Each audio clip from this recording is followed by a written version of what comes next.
আজ আগরতলার একটি বেসরকারি হোটেলে কৃষি সম্পর্কিত এক জাতীয় কর্মশালার আয়োজন করা হয়েছে। উত্তর পূর্বাঞ্চলীয় আইএফসির কর্মশালাটি অনুষ্ঠিত হয়েছে, যেখানে প্রথমেই মুখ্যমন্ত্রীকে সংবর্ধনা প্রদান করা হয়। তারপরই কিন্তু এই কৃষি ক্লাস্টার জাতীয় কর্মশালাটির আয়োজন করা হয়েছে, যেখানে কৃষক থেকে শুরু করে কিভাবে আরো বেশ কিছু বিষয়ে আরো গুরুত্ব দেওয়া যায়, সবটা বিষয় নিয়ে কিন্তু হয় বিস্তারিত আলোচনা।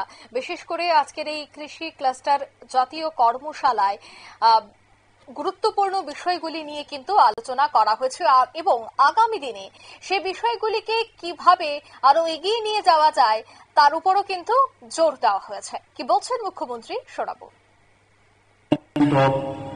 ₹32 crore inaugurated at the Sampurnata Abhiyan Samman Samaroh on 2nd August 2025. The objective of this integrated farming clusters is to diversify and intensify livelihood intervention so that rural households can increase their incomes through integration and synergy.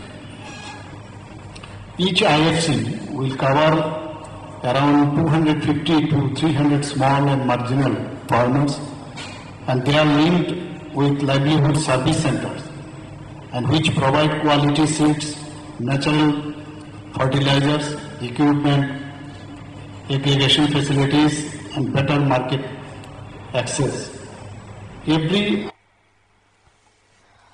আপনারা শুনলেন মুখ্যমন্ত্রীর এই বক্তব্য। অর্থাৎ কেন্দ্রীয় rural development দফতরের উদ্যোগে কিন্তু এই বিশেষ অনুষ্ঠানটির আয়োজন করা হয়েছে। আইএফসির এই কর্মশালাটির মধ্য দিয়ে আজ মুখ্যমন্ত্রী বক্তব্য রাখেন। নিয়ে নিচ্ছে ছোট্ট একটি বিজ্ঞাপন বিরতি, সঙ্গে থাকুন।